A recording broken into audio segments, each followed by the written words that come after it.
Welcome to our channel SAJ academy. மத்தியமா பாட்டில் இருக்கக்கூடிய பாக் 3 தேவநாகரி லிபிகா மானக் ரூப், தேவநாகரி எழுத்துடைய நிலையான வடிவத்தை பற்றி பார்க்க போகிறோம். பேஜ் நம்பர் 61 இருக்கு. நிம்னலிखित प्रश्नों का उत्तर लिखिए. क्वेश्चन आंसर பார்க்க போகிறோம். வர்ண கிசே कहते हैं. வர்ணனா எழுத்து. எழுத்துன்னு நம்ம எதை சொல்கிறோம்? भाषा में प्रयुक्त मूल ध्वनि या उसके चिह्न को वर्ण कहते हैं.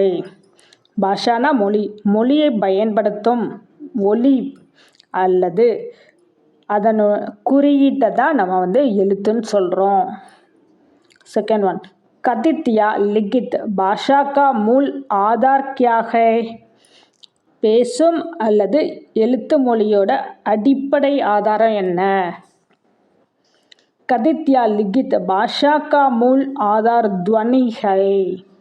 பேசும் அல்லது எழுத்து மொழியோட அடிப்படை ஆதாரம் ஒலி, துவனி, ஒலியாகும்.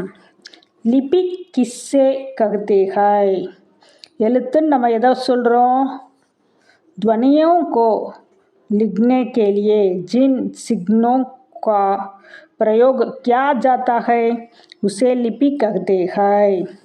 ஒலிகளை எழுதுவதற்கு எந்த குறியை பயன்படுத்துகிறோமோ அதைத்தான் நம்ம எழுத்துன்னு சொல்கிறோம். हमारे संविधान में कितनी भाषाओं को राष्ट्रीय भाषा का दर्जा दिया गया है. நம்ம அரசியலமைப்பின் மூலமாக எத்தனை மொழிகளுக்கு தேசிய மொழி என பெயரிடப்பட்டுள்ளது, என வழங்கப்பட்டுள்ளது? हमारे संविधान में 22 भाषाओं को राष्ट्रीय भाषा का दर्जा दिया गया है. நமது அரசியலமைப்பில் 22 மொழிகளுக்கு தேசிய மொழி என வழங்கப்பட்டுள்ளது, என பெயரிடப்பட்டுள்ளது.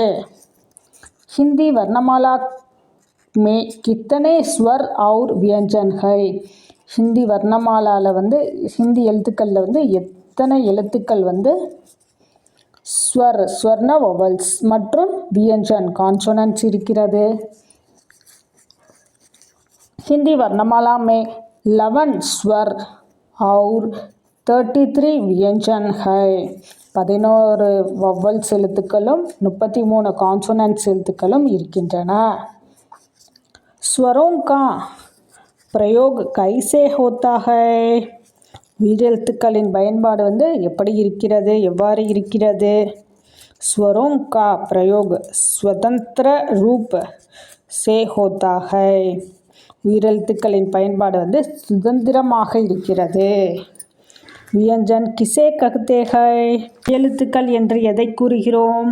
स्वरों की सहायता से उच्चारित वर्णों को व्यंजन कहते हैं. உயிரெழுத்துக்களின் உதவியுடன் தான் உச்சரிக்கும் எழுத்துக்களை மெய்யெழுத்துக்கள்னு சொல்கிறோம். संयुक्त व्यंजन किसे कहते हैं. उदाहरण दीजिए. கூட்டு மெய்யெழுத்துன்னு எதை சொல்கிறோம்? உதாரணம் கொடுங்க. दो व्यंजनों के मेल को संयुक्त व्यंजन कहते हैं. இரண்டு மெய்யெழுத்துக்களின் இணைப்பை தான் கூட்டு மெய்யெழுத்துக்கள்னு சொல்கிறோம். अनुस्वर किसे कहते हैं. अनुस्वर என்று எதை கூறுகிறோம்? स्वर के बाद आने वाले व्यंजन को अनुस्वर कहते हैं. உயிரெழுத்துக்கு பிறகு வரும் மெய்யெழுத்தை தான் அனுஸ்வர்னு சொல்கிறோம். विसर्ग के कुछ उदाहरण दीजिए. கோலனோட சில உதாரணம் கொடுங்க. विसर्ग के कुछ उदाहरण अतः, पुण्यः, प्रायः, क्रमशः ஆதி, இதெல்லாம் எக்ஸாம்பிள். கோலனோட எனவே, மீண்டும், அடிக்கடி, படிப்படியாக, இதெல்லாமே இதோட எக்ஸாம்பிள். अनुनासिक चिह्न का उदाहरण दीजिए. आ, எல்லாமே மூக்கொலி குறியீட்டு. அம்மாம், ஹூம், ஏ, लगाएं। आदि अनुनासिक चिह्न के कुछ उदाहरण है. இவையெல்லாம் மூக்கொலி குறியீட்டிற்கு உதாரணம். हल या हलंत चिह्न व्यंजन में कहाँ लगाया जाता है? உதாரணம் दीजिए. ஒலியோட குறியீடு மெய்யெழுத்தில் எங்கே சேர்க்கப்படுது? உதாரணம் கொடுங்க. हल या हलंत चिह्न व्यंजन के नीचे लगाया जाता है. भगत, विद्वान, चिट्ठी आदि इसके कुछ उदाहरण है. ஒலியோட குறியீடு மெய்யெழுத்துக்கு கீழே தான் சேர்க்கப்படுகிறது. किन शब्दों में विसर्ग का प्रयोग नहीं होता है?